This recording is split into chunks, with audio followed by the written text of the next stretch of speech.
Nós vamos abrir a Bíblia lá na segunda carta do apóstolo Paulo a Timóteo, no capítulo de número 2. De manhã, queridas mamães, eu preguei um sermão lá em Gênesis capítulo 21 para as mães, mas aplicado também aos pais.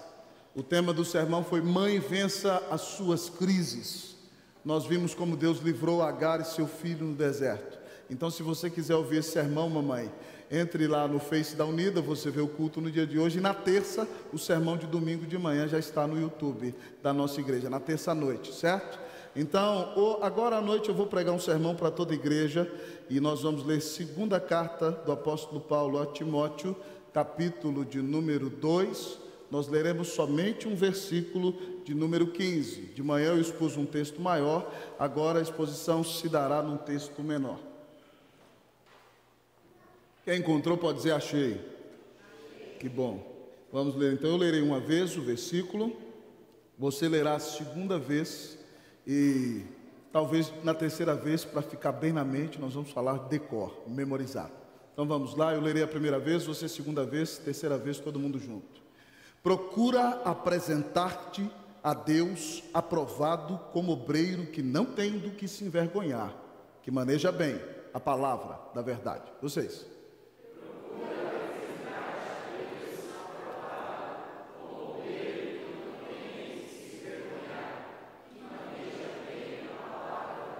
Decor, procura apresentar-te a Deus aprovado como obreiro, que não tem do que se envergonhar, que maneja bem a palavra da verdade.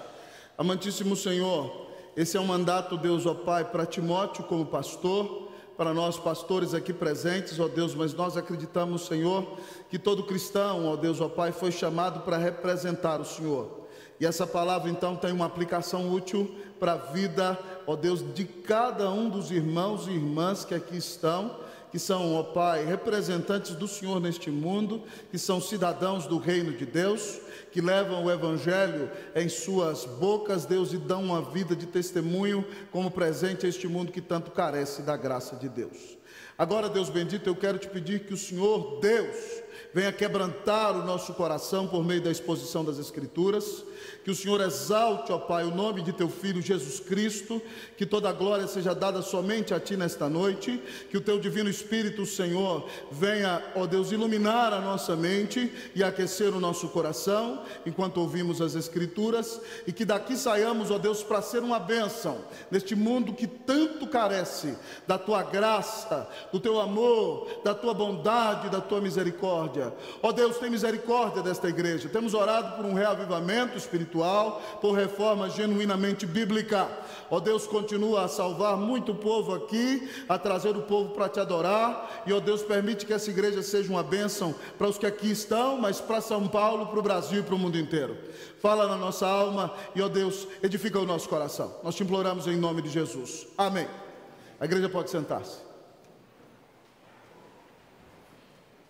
Vós, porém, sois raça eleita, sacerdócio real, nação santa, povo de propriedade exclusiva de Deus, a fim de proclamardes as virtudes daquele que vos chamou das trevas para a sua maravilhosa luz.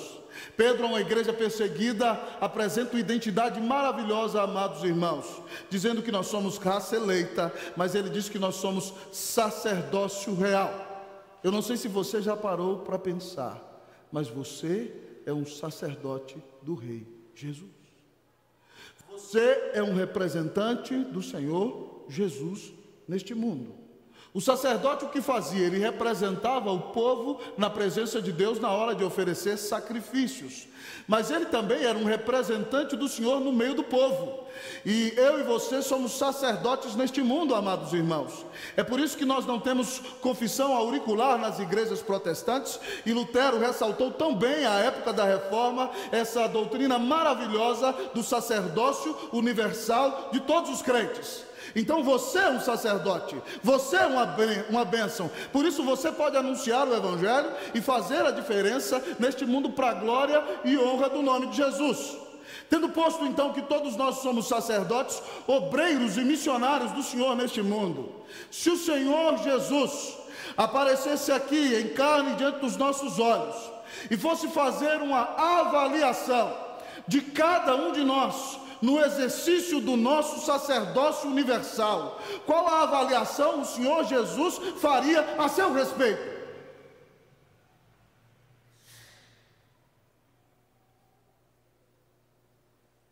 Que classe de sacerdote é você? Você é um bom representante do Senhor Jesus? Pessoas têm conhecido a Deus através do evangelho que sai da sua boca? Pessoas têm presenciado a graça de Deus através da sua vida e do seu testemunho? Irmãos, nesse texto maravilhoso que lemos, nós encontramos o apóstolo Paulo já no final da sua vida. Como diz o príncipe dos pregadores, reverendo Hernandes, já naquela masmorra lúgubre, um lugar de frio e de morte e de angústia e de dor. E antes de morrer, ele escreve uma última carta a seu filho amado na fé, Timóteo, clamando a este para que venha vê-lo antes mesmo do inverno, porque talvez depois do inverno ele já talvez não estará mais vivo. E as tempestades no mar no inverno eram muito fortes e talvez Timóteo não conseguiria chegar. E Paulo escreve essa carta para chamar Timóteo para estar com ele para um momento de despedida. Mas além disso, para fortalecer Timóteo na fé. Timóteo é pintado na primeira carta como um homem tímido, um homem fraco em si mesmo e que precisa depender do poder de Deus. E quando o apóstolo partir, ele será um pastor precioso e valoroso para a igreja do Senhor Jesus. Então Paulo tem que fortalecer a sua fé. Essa carta, amados irmãos, é como se fosse o último testamento de um pai para seu filho. Quando nós, amados irmãos, presenciamos a morte de alguém, as últimas palavras daquela pessoa se revestem de um peso tremendamente especial. Pois bem, essa é a última carta do apóstolo. Mas ela é muito mais valorosa, porque ela é inspirada pelo Espírito Santo. E por causa disso ela traz a mensagem do Senhor também para o seu e para o meu coração. Nessa carta maravilhosa, onde Paulo quer fortalecer a fé de Timóteo, no versículo 15, ele diz: procura apresentar-te a Deus aprovado como obreiro, que não tem do que se envergonhar, que maneja bem a palavra da verdade. A tese desse versículo é a seguinte: o melhor obreiro é aquele que agrada o seu Senhor. O melhor obreiro é aquele que agrada o seu Senhor. E ao olhar para esse texto, então, o tema da nossa mensagem é o obreiro aprovado. E a minha pergunta para você nessa noite é se você é um obreiro aprovado. Que as Santas Escrituras sejam para você como um espelho nessa noite. E que, à medida em que a palavra for exposta, você enxergue o seu próprio retrato. E que pela graça do Senhor Jesus, você como homem de Deus seja um obreiro aprovado. Mas não só os homens aqui presentes, as irmãs que aqui estão, também sejam encontradas como obreiras aprovadas na presença do Senhor. Então você me pergunte talvez: pastor, o que caracteriza o obreiro aprovado? Em primeiro lugar, o texto diz a nós que o obreiro aprovado é um trabalhador diligente. O obreiro aprovado é um trabalhador diligente. Olhe comigo para o versículo. Procura. Qual o primeiro verbo? Vamos ler esse verbo todos juntos, vamos lá? Procura. E amado amigo e irmão, no meio do versículo há uma palavra chamada obreiro. Esse verbo aqui, amados irmãos, na língua em que o Novo Testamento foi escrito, talvez fosse melhor traduzido da seguinte maneira: procura intensamente, procura com diligência, procura com todo o seu esforço, com toda a dedicação, com todo o seu trabalho. Paulo está dizendo a Timóteo que para ser um obreiro aprovado ele tem que suar a camisa, ele tem que transpirar, ele tem que se dispor a gastar-se e dar-se a gastar na obra do Senhor. E aí então ele não louva Timóteo com grandes elogios e apupos gloriosos diante dos homens, mas ele diz que Timóteo é um obreiro. E esse adjetivo, amados irmãos, de obreiro significa um trabalhador comum. Talvez um homem que trabalhava na construção ou no corte de madeira, mas num trabalho simples, um assalariado que tinha que obedecer ordens. A primeira verdade do texto, então, ao usar o verbo procura com diligência e ao usar a palavra obreiro, é que porque fomos salvos pela graça do Senhor Jesus, todos nós devemos ser trabalhadores e trabalhadoras diligentes e dedicados na obra do Senhor. Nós não estamos servindo a nós mesmos, nós não buscamos o aplauso dos homens, nós estamos servindo ao Senhor Jesus, que deu sua vida na cruz do Calvário para nos salvar. E é por isso então que não há como economizarmos na obra do Senhor, mas temos que nos entregar totalmente a Ele, porque Ele nos amou e deu sua vida por nós. Aplicando ao caso de um pastor, nesse capítulo, Paulo pinta quadros interessantíssimos dizendo a Timóteo o que um pastor deve ser. Ele diz no início desse capítulo que o pastor deve ser, por exemplo, um grande professor. Ele diz lá: o que de minha parte ouviste através de muitas testemunhas, transmite a homens fiéis e idôneos, para que também transmitam a outros. Então Timóteo, como pastor, tinha como sua primeira função ser um mestre, um discipulador. Ele ouviu a palavra de Paulo junto com muitas outras testemunhas, e ele deveria transferir a homens fiéis e idôneos, e que também iam transmitir a outros, e a outros, e a outros, e a outros, e chegou até nós. Ele é um discipulador dedicado. Amados irmãos, todo pastor tem que ser um mestre, um discipulador dedicado, mas cada discípulo também tem que ser um discipulador dedicado, para que o evangelho chegue às próximas gerações. Quando Deus der, por exemplo, ao Marcos e à Jéssica, quantos filhos vocês estão esperando? 2 filhos que eles estão esperando, certo? O papai Marcos vai ser um discipulador diligente. Ele vai ler a Bíblia dentro de casa, vai chamar para o culto doméstico, vai ensinar os filhinhos dele a decorarem versículo igual o papai ensinou para ele. Mas a mamãe Jéssica vai sentar com a sua filhinha, vai ler a Bíblia com ela, vai ensiná-la a ser uma mocinha crente, que é uma mocinha dócil, educada, mas que dá testemunho nesse mundo. E aí discipula os filhos, que discipulam os outros, que discipulam os outros, que discipulam os outros. Mas essa missão não é só com os nossos filhos. Cada um de nós, amados irmãos, foi chamado a fazer discípulos. Mas ainda pintando o mesmo quadro diante de Timóteo, Paulo diz a ele que ele tinha que ser um soldado, e que como soldado ele não deveria estar envolvido com negócios dessa vida, mas que ele deveria dedicar-se integralmente a satisfazer a obra daquele que o arregimentou. E mais do que isso, como soldado, ele deveria estar disposto a sofrer por causa do nome de Jesus. Lógico que como pastores nós somos soldados, amados irmãos, dedicados integralmente à obra do Senhor, mas você também como crente está dedicado integralmente a viver para o Senhor. E você precisa entender que é um soldado de Deus neste mundo, e que você então não pode querer flertar com o mundo, que você não pode querer ser líder dos senhores, mas que você, ainda que seja perseguido, tem que manter-se fiel ao Senhor Jesus. E ser uma grande bênção nesse mundo é só sendo um bom obreiro diligente que você será um bom discipulador e um bom soldado. Mas Paulo diz também que esse pastor deveria ser um atleta. E amado irmão, ele diz assim: o atleta é coroado quando ele luta segundo as normas.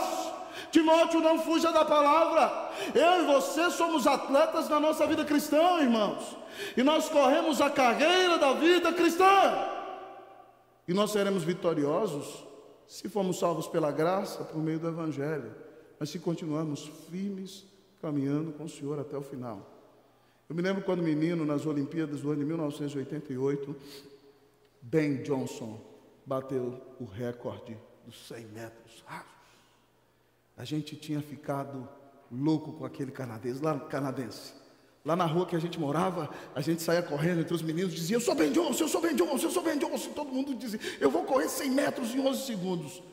Mas que tragédia foi, alguns dias depois, quando descobriram que Ben Johnson tinha se dopado e tomado remédios, e ele perdeu a medalha de ouro.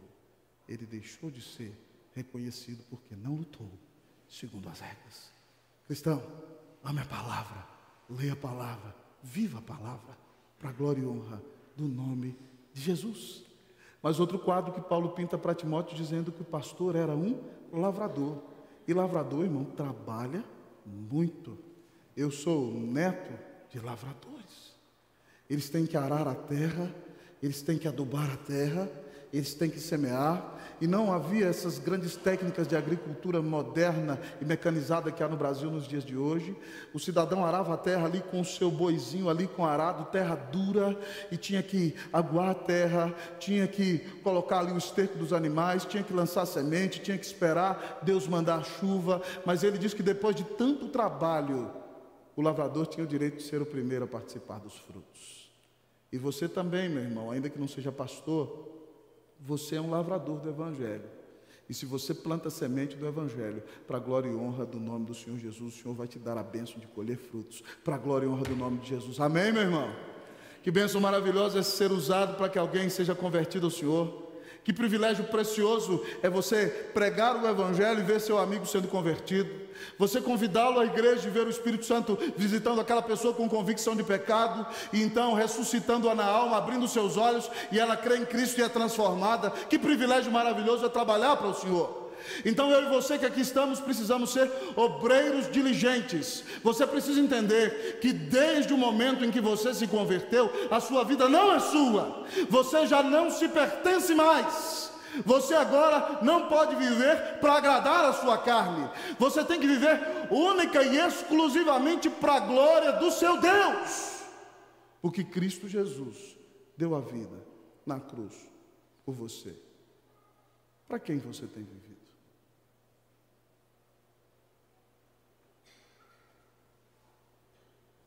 O melhor obreiro é aquele que agrada o seu Senhor. O obreiro aprovado é um trabalhador diligente. Que nessa noite eu e você nos comprometamos a nos dedicarmos mais por Cristo Jesus, a viver uma vida digna de cristãos e a abrir a boca para que muitas pessoas ouçam o Evangelho e conheçam o Salvador através da nossa vida. Amém, meus irmãos? Que Deus nos ajude em nome de Jesus. Amém? Que Deus faça de nós obreiros aprovados. Mas talvez você me pergunte: reverendo, o que caracteriza um obreiro aprovado? O obreiro aprovado é um trabalhador diligente, mas o obreiro aprovado é um sacerdote consagrado. O obreiro aprovado é um sacerdote consagrado. Vamos para o texto. O texto diz: procura apresentar-te a Deus aprovado. Amados irmãos, esse verbo que é traduzido como apresentar-te é tremendamente enfático e não seria errado se ele fosse traduzido: procura apresentar-te a ti mesmo. Não seria uma extrema redundância, é bem possível essa tradução. E é importante você entender bem comigo que esse verbo usado para apresentar é a tradução do verbo hebraico usada para oferecer sacrifícios. Quem oferece sacrifícios? Um sacerdote. No Antigo Testamento, quem oferecia os sacrifícios eram sacerdotes. Hoje nós não oferecemos mais sacrifícios, porque Cristo foi o sacrifício para pagar os nossos pecados de uma vez por todas. Hoje os sacrifícios que oferecemos a Deus são sacrifícios de louvor e a consagração da nossa vida de culto ao Senhor. Mas Paulo diz a Timóteo, a mim e a você, que nós apresentamos ao Senhor a nossa vida. Então nós somos sacerdotes. Mas é tremendamente impressionante no texto que Timóteo aqui, meu querido seminarista Davi, meu amado presbítero Paulo Sérgio, não é só o sacerdote, ele mesmo é a oferta. É isso que o texto está dizendo: procura apresentar-te a ti mesmo. Então ele é ao mesmo tempo o sacerdote e a oferta. O nosso amado diácono Adilson que está ali é um sacerdote do Senhor Jesus. Mas quando ele vem e serve na UPH, serve na junta diaconal, amado amigo irmão, ele também é uma oferta que se consagra ao Senhor por causa da grande redenção que recebeu, a salvação que temos do Filho de Deus. Então, meu querido irmão, minha querida irmã, o texto está dizendo que nós devemos nos consagrar ao Senhor, que nós devemos entregar todo o nosso ser a Ele, porque nunca ninguém nos amou como o Senhor Jesus. É por isso que Paulo, em Romanos 12:1 diz: rogo-vos, pois, pelas misericórdias de Deus, que apresenteis os vossos corpos como sacrifício vivo e santo e agradável a Deus, que é o vosso culto racional. É por isso que o salmista lá no Salmo 5,3 também diz o seguinte: de manhã, Senhor, ouves a minha voz. É o mesmo verbo transliterado para o hebraico, traduzido para o hebraico. De manhã te apresento a minha oração e fico esperando. Davi diz que a primeira prioridade dele no dia seguinte: Senhor, de manhã ouves a minha voz, eu falo contigo logo cedo. De manhã eu oferto a minha oração e espero a bênção que virá do céu.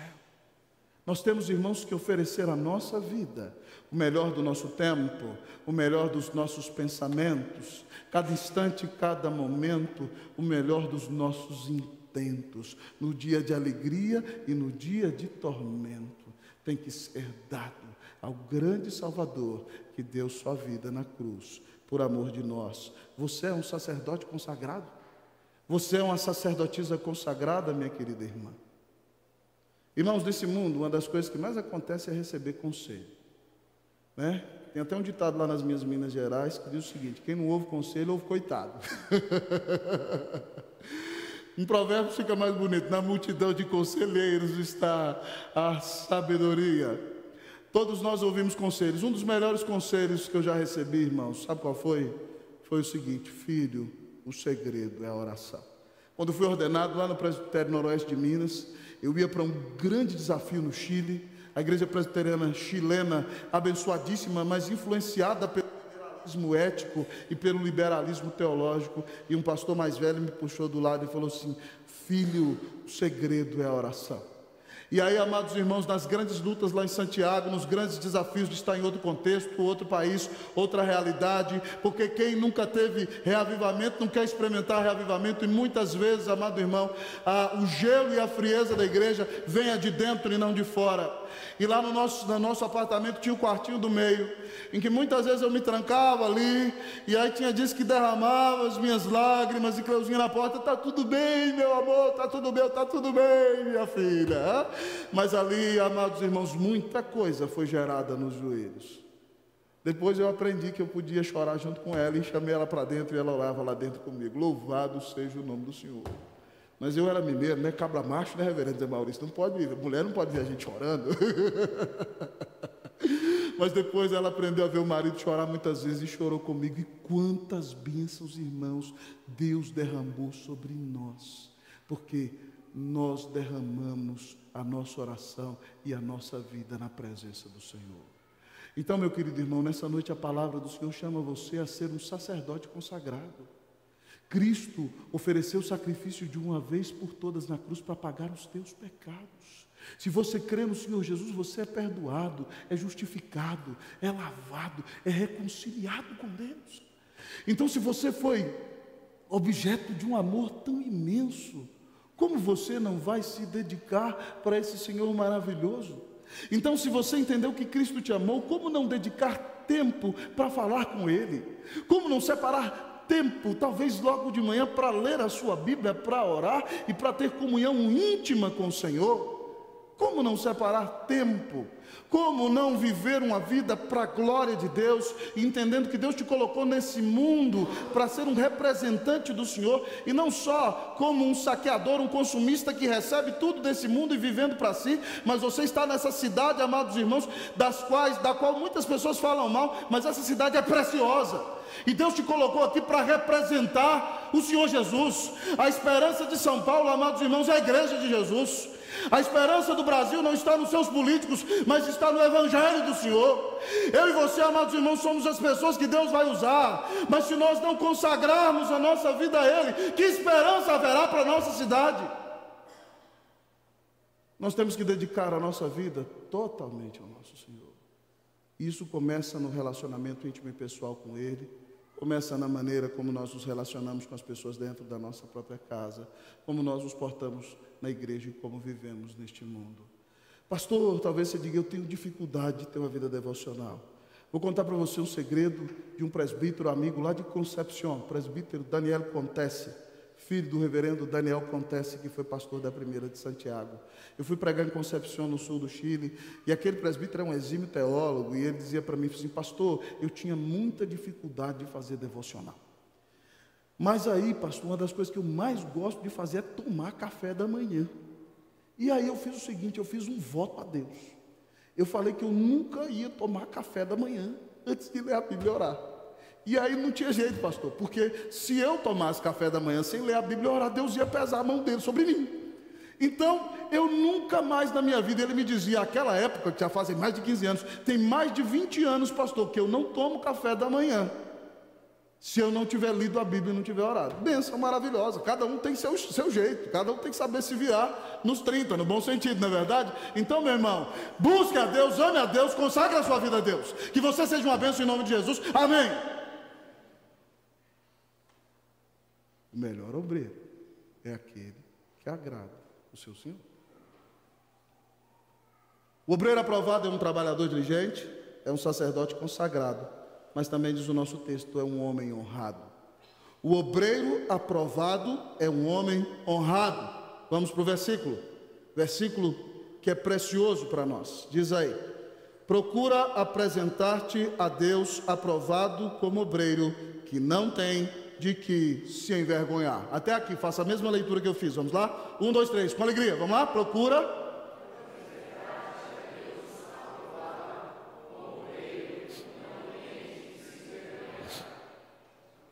aprovado. Essa palavra no grego, amados irmãos, eu não gosto de ficar falando muito grego, não, sabe, Lília? Porque tem uns cabras que ficam falando grego aí para parecer, para mostrar que sabe grego, e não é o nosso objetivo.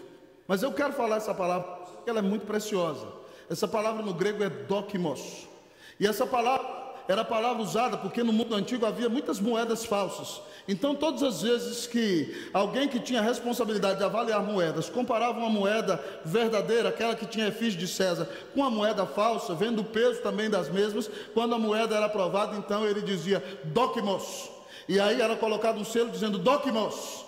Também quando balanças eram avaliadas para saber se o peso era aprovado, então o documento romano levava ali o seu carimbo e o selo que dizia dokimos, que significa aprovado, amado amigo e irmão. Então é uma garantia de um selo, é alguém que foi provado e aprovado. E aqui o texto está dizendo que eu e você, por causa do testemunho da nossa vida, amados irmãos, por causa do nosso caráter, vamos receber pela graça de Deus o selo de aprovado. E ele diz que esse homem é tão aprovado que ele não tem do que se envergonhar. Você tem do que se envergonhar? Se alguém que viu você fazendo alguma coisa fora da igreja chegasse aqui para falar a seu respeito, você teria do que se envergonhar? Eu e você, amados irmãos, temos que viver uma vida e precisamos de muita graça de Deus, de maneira que nós não tenhamos nada do que nos envergonhar. Para presbítero, o primeiro requisito de 1 Timóteo 3,2 é que ele seja um homem irrepreensível. O que significa? Ele não tem pecado? Não existe, só Jesus não tem pecado. Mas significa que você olha para a vida daquela pessoa e não há nada digno de repreensão no testemunho daquele homem. Todo homem de Deus deveria ser assim. Toda mulher de Deus deveria ser assim, aprovado. Todos diziam, ali vai um servo de Deus de verdade, ali vai um homem de Deus que anda com Deus de verdade. As pessoas tinham que dar bom testemunho a nosso respeito, irmãos, como cristãos assim. Esse não é crente só de palavra, esse anda com Deus de verdade. As pessoas falam assim a seu respeito. Nós temos que tomar cuidado, irmãos, porque a nossa vida, amados irmãos, pode afastar as pessoas do caminho do Senhor. Eu me lembro de uma frase preciosa, falando para pastores, mas eu creio que ela se aplica também a todos os cristãos. Richard Baxter, no seu livro O Pastor Aprovado, agora traduzido na nossa editora como Manual Pastoral Discipulado, ele diz assim: os pecados do mestre são os mestres do pecado. Os pecados do mestre são os pecados mais hipócritas, porque ele peca contra maior conhecimento. Agora, comparando você com a pessoa do mundo, é o seguinte: os pecados do crente são os mestres do pecado. Os pecados do crente são os pecados mais hipócritas, porque o crente conhece a Deus. Então, se o ímpio vê o crente pecando, ele diz: esse aí conhece a Deus, faz isso, então eu posso fazer o que eu quiser. Outro grande pregador que eu admiro muito, disse a um pastor num sermão de prova, Robert Murray McCheyne, ele diz o seguinte: o que o meu povo mais precisa é da minha santidade. Um ministro santo é uma arma poderosa nas mãos de Deus. Irmão, eu quero dizer para você o seguinte, que a sua repartição de trabalho mais precisa é do seu testemunho de santidade. Um crente santo é uma arma poderosa nas mãos do Senhor. Você é um homem aprovado? Você é uma mulher de Deus aprovada? Eu me lembro, amados irmãos, quando estava no seminário, tive a honra de ser da turma ali do reverendo José Maurício, homem de Deus precioso, que está ali naquele banco. Nós nos formamos na mesma turma. E eu ouvi um professor dizendo, num dia de aula, na primeira aula, que nós, como homens de Deus, tínhamos que tomar cuidado com 3 barras, né, no ministério. Que ele dizia o seguinte: a barra do ouro, certo? A barra do poder e a barra da saia, né? Talvez no caso das irmãs, a barra do dinheiro, ou então vamos aplicar a barra do gasto, do cartão de crédito para as irmãs, na verdade, a barra da sensualidade e a barra de querer impressionar o mundo inteiro. Mas aí eu ouvi outro pregador dizer o seguinte, que além da barra do ouro, da barra da saia e da barra do poder, quem serve a Deus também tem que tomar cuidado com a 4ª barra, que se chama São João da Barra. Cuidado, meu irmão, hein? Bebida pode te afastar de Deus. Você tem que tomar cuidado. Todo mundo fala sobre isso, brincando, mas é muito sério. Nós temos que tomar cuidado. Sabe por quê? Porque nós somos redimidos e lavados no sangue de Jesus, mas ninguém aqui é melhor do que o outro. 1 Coríntios 10:12 diz: aquele que julga estar em pé, veja para que não caia. Então, fica de joelhos, é melhor do que ficar em pé. Porque se ficar em pé, por si mesmo, você vai cair. Como é que está a sua vida? O que você anda olhando lá na internet, santo varão, quando você está sozinho, de noite, a esposinha foi dormir, não é verdade? Aí você entra lá na internet, o que você anda assistindo lá? Seus olhos estão glorificando ao Senhor? Você, santa mulher de Deus, você está lá no seu trabalho, aí chega aquele cidadão assim com 2 metros, né? Forte, o cara tem músculo até na veia do pescoço, né? Um negócio assim impressionante, né? Aí você, mulher de Deus, bonita, elegante, aí ele chega para você assim, dá um sorrisinho e fala assim: você hoje está estonteantemente linda. Aí você fala: obrigado. Pode falar assim, não, irmã? Sai pra lá, em nome de Jesus. É assim que você tem que falar. Nós precisamos pedir a Deus que nos guarde em santidade para a glória e honra do nome de Jesus. Se nós queremos ser instrumentos úteis nas mãos do Senhor, nós temos que temer ao Senhor, honrar o Senhor e levar o nome do Senhor a sério. Que Deus não nos deixe cair em tentação, amém, meus irmãos? Que o Senhor nos guarde de todo mal, como o Senhor Jesus nos ensinou a orar. E pastor, se eu tropecei, caí, falhei, porque todos nós tropeçamos, então você dobra o seu joelho, confessa o seu pecado a Deus. E o Senhor diz que se nós confessarmos o nosso pecado, Ele é fiel e justo para nos perdoar os pecados e nos purificar de toda injustiça. Mas se você confessou 1 ou 2 vezes e continua, então, num processo de tropeço contínuo, então venha para o gabinete pastoral ou procure um dos presbíteros e busque aconselhamento, porque você está precisando ser confrontado diretamente e talvez até disciplinado para a sua cura, para a glória e honra do nome de Jesus. Mas procure ajuda, não fique sozinho. Deus quer te dar a vitória sobre o pecado, que Deus te dê a vitória em nome de Jesus, amém. Santo varão, o obreiro aprovado é aquele que agrada o seu Senhor. Santa mulher de Deus, você tem agradado o seu Senhor? O texto nos apresenta o obreiro aprovado. Em último lugar, a palavra nos diz que ele é um intérprete eficaz. Em primeiro lugar, o texto nos diz que ele é um trabalhador diligente. Em segundo lugar, um sacerdote consagrado. Em terceiro lugar, um homem honrado. Mas em quarto e último lugar, ele é um intérprete eficaz. Eu vou ler o versículo todo uma vez, você vai ler segunda vez. Procura apresentar-te a Deus aprovado como obreiro, que não tem de que se envergonhar, que maneja bem a palavra da verdade. Você, meu querido irmão, minha querida irmã, leiam por favor. 1, 2, 3.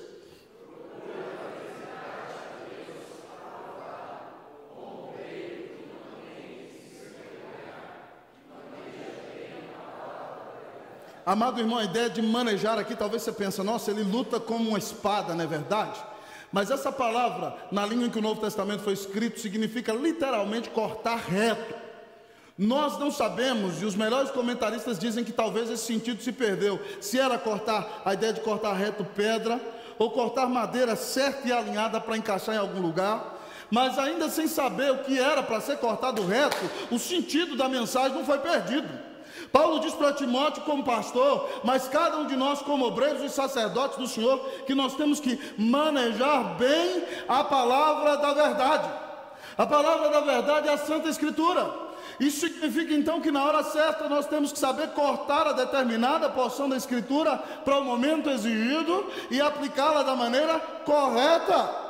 Então, se tem alguém, por exemplo, triste diante de você e é crente e a pessoa chega: meu irmão, estou deprimido, me ajuda. Você sabe abrir a palavra lá em Tiago e diz: se alguém está triste, faça oração. E aí você vai orar com aquela pessoa. Mas de repente, então, se alguém pecou, está tropeçando, você vai abrir a Bíblia e vai confrontar o seu irmão, e se ele continuar rebelde, você vai chamar mais 2 ou 3, porque você ama aquele irmão, e Mateus 18 diz que você tem que confrontá-lo com 2 ou 3 testemunhas. Mas se tem alguém que está ansioso com o dia de amanhã, e não sabe muito bem o que fazer, você, como conhece bem as Escrituras, vai sentar com essa pessoa, abrir a Bíblia e ler com ela: entrega o teu caminho ao Senhor, confia nele e o mais ele fará. Salmo 37, verso 5. Mas se ela está ansiosa demais, com taquicardia, chega a falar assim: meu irmão, faltando ar assim. É ruim quando falta o ar, irmão. Quem tem asma sabe bem disso. Literalmente faltou o ar. Deus é tão bom, né? A ilustração é tão maravilhosa que deu certo. Você tem que ler com aquela pessoa Filipenses 4, que diz: não andeis ansiosos de coisa alguma, antes sejam conhecidas diante de Deus as vossas petições pela oração e pela súplica com ações de graças, e a paz de Deus, que excede todo entendimento, guardará o vosso coração e a vossa mente em Cristo Jesus. Você tem que ler a Bíblia para conhecer os textos, para saber onde eles estão. Talvez você diga: pastor, nunca vou saber isso. Se você ler a Bíblia, estudar a Bíblia, meu irmão, você vai saber. E se você pegar um versículo desse e ler 1, 2, 3, 4, 5, 10 vezes, ele entra na cabeça, meu irmão. Pastor, como é que eu decoro? Leia em voz alta: procura apresentar. Depois, procura apresentar como obreiro. E vai repetindo, repetindo, repetindo, repetindo. Irmão, isso entra na cabeça e nunca mais sai.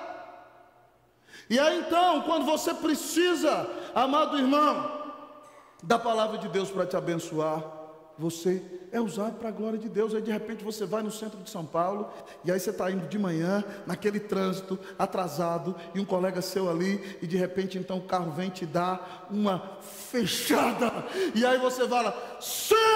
Aí vem na sua mente: não saia da vossa boca nenhuma palavra torpe, mas sim aqui for boa para edificação. Você fala: céu abençoado, que Deus seja contigo nesse dia, louvado seja o nome do Senhor. Quando a palavra está no seu coração, é isso que acontece. Charles Spurgeon dizia de John Bunyan que se você cortasse a veia dele em qualquer lugar, não saía sangue, saía a Bíblia. Você é tão cheio da palavra assim? Salmo 119, 11 diz: guarda no coração a tua palavra para não pecar contra ti. Leia a palavra, memorize a palavra, guarde no coração e na mente a palavra. É a palavra de Deus que vai te dar vitória contra o pecado, contra o diabo, que vai te fortalecer no dia da dificuldade, que vai fazer de você uma bênção nesse mundo. Jesus já disse: nem só de pão o homem viverá, mas de toda a palavra que procede da boca de Deus. Então leia as Escrituras, ame a palavra, ensine as Escrituras. Quando alguém lá no seu trabalho estiver chorando, desesperado diante de você, e você está ali vendo aquela pessoa chorando, entenda que Deus te colocou ali naquele momento para abençoar aquela pessoa, para dizer para ela: alguma coisa que eu posso fazer por você. A Bíblia diz que se você invocar o Senhor, Ele responde a sua oração. Eu poderia orar por você? Se a pessoa disser: não, não pode não, tudo bem, você não vai preso por causa disso. Mas se ela disser assim, meu irmão, louvado seja Deus, você pode abençoar a vida daquela pessoa. Mas você precisa estar cheio da palavra, para que você saiba responder na hora certa, no momento certo, do jeito certo, para a glória de Deus. Está cheia da palavra, mulher de Deus? Está cheia do Espírito Santo? Nós precisamos ser homens e mulheres da palavra. Uma vez eu li um livro de um dos maiores pregadores do mundo, na minha opinião, que se chama Stuart Collett. E ele contava a história, que eu acho muito legal, de um pregador galês chamado Hyle Griffiths. E ele dizia que Hyle Griffiths contava que pregação é a arte de jogar bombas da graça de Deus na vida da congregação. E aí então o pregador prega e joga uma bomba da graça de Deus no meio da igreja e vê a bomba explodir. Pá! E quando ela explode, você vê a reação na vida das pessoas. Eu não sei se você já parou para pensar, irmãos, que há sermões, preste atenção, em que às vezes eu estou pregando aqui e alguém muito tupetudo e soberbo está com a cara fechada assim e não está aceitando a mensagem de Deus de jeito nenhum, mas o outro que está aqui na frente está derramando de chorar na mesma mensagem. É o Espírito Santo que faz essas coisas. Então eu e você temos que abrir a palavra e falar a palavra, seja num relacionamento pessoal, seja no culto doméstico dentro de casa, seja onde estivermos, e isso fará toda a diferença. Irmãos, desculpem-me ser autorreferente mais uma vez, mas de manhã eu contei para vocês, e ainda hoje eu falei com a minha vozinha que está fazendo 90 anos, em julho, e se Deus me der graça eu vou pregar nos 90 anos dela. E quando minha mãe ia para a faculdade à noite, quem nos criou era ela. E ela e meu avô, que não sabia pregar, que não sabiam fazer grandes discursos, terminava o Jornal Nacional. Os dois amados irmãos, que antes eram fazendeiros, gente do campo, desligava a televisão, pegava ali o No Cenáculo, ou Cada Dia, e fazia uma leitura, lia um texto bíblico, cantava 2 hinos, todo mundo orava, e eu aprendi a buscar Jesus dentro de casa. Porque 2 velhinhos, que não tinham grande instrução, resolveram abrir o livro e ver o poder do livro atuando. Você tem aqui a palavra que disse haja luz, e a luz veio existir. Ela está na sua mão. O que você tem feito com esse livro? Coma o livro, beba o livro, viva o livro, ensine o livro. Uma frase que eu já disse aqui, gosto muito, diz que a Bíblia, quando lida, crida, pregada e praticada, transforma a nossa vida. A Bíblia, quando lida, crida, pregada e praticada, transforma a nossa vida. Vamos repetir comigo essa frase? Vamos lá? A Bíblia, quando lida, crida, pregada e praticada, transforma a nossa vida. Agora olha para o seu irmão e fala para ele assim: acorda. Eu não acredito que você está dormindo num sermão desses. Fala para ele, fala aí, fala para quem está do seu lado, fala. A Bíblia, quando lida, fala aí, crida, pregada e praticada, transforma a sua vida. Meu irmão, quero dizer uma coisa para você. Tem pregador que diz que é errado, pregador reformado, mandar o povo repetir. Não tem nada de errado com isso, tá bom? Qualquer professor de ensino básico sabe que uma das melhores técnicas para aprendizagem é a repetição. Jesus repetia muito, então você vai repetir agora, tá certo? É bíblico repetir. Vamos lá? Fala para o irmão que está do seu lado. Fala para ele, boa noite. Cumprimenta aí. Fala, boa noite, vamos lá, vamos. Igreja reformada, fala para ele.